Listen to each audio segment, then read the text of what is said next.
Critically endangered Kemp's Ridley sea turtles are being found in record numbers this year, stranded along the coast of Cape Cod.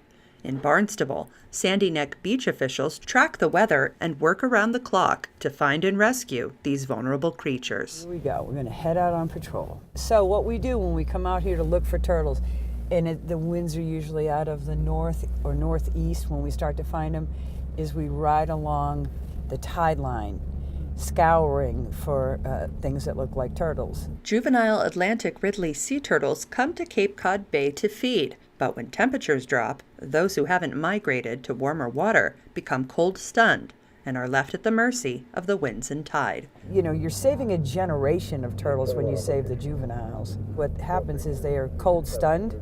When the water gets cold, they start to shut down, so they literally float in on the tides. And the most important thing for us to do, which we're really good at it because we do it around the clock during turtle season, is to get them off the beach as quickly as possible because they're hypothermic.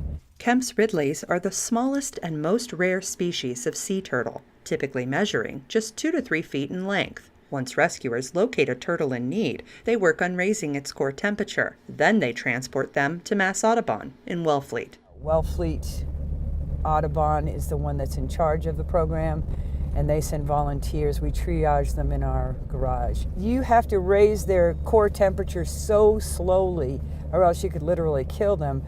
Our main thing is to get them off the beach and to get them out of the wind, and we put them in banana boxes in our garage. And if Wellfleet sends somebody, they actually do the measurements and check them out there if we have a lot of turtles. But if there's just a couple, they take them back to Wellfleet and, you know, first of all, make sure they're alive, because oftentimes when we get them, they look totally dead, and they're not. Once rehabilitated, healthy turtles are often released in Florida.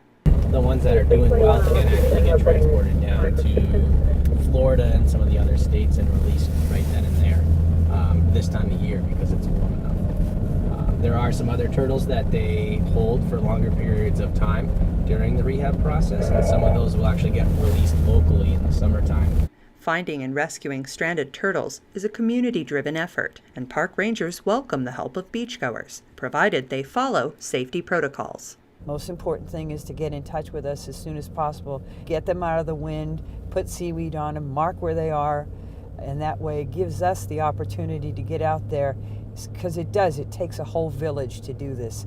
You see how long this beach is, you see how big it is. It's you know, these guys are little, so anybody that's walking or driving on the beach, we just ask for the public's help because they're part of the team. If you find a stranded turtle, move it by its shell above the high tide line and call the Sandy Neck Gatehouse or the Wellfleet Bay Wildlife Sanctuary hotline for help.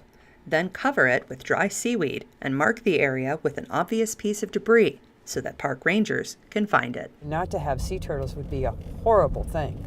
All things are needed to be in balance. It makes it even more important that we get to actually get out there and help these species and to restore them to where they need to be. Sea turtles are federally protected under the Endangered Species Act.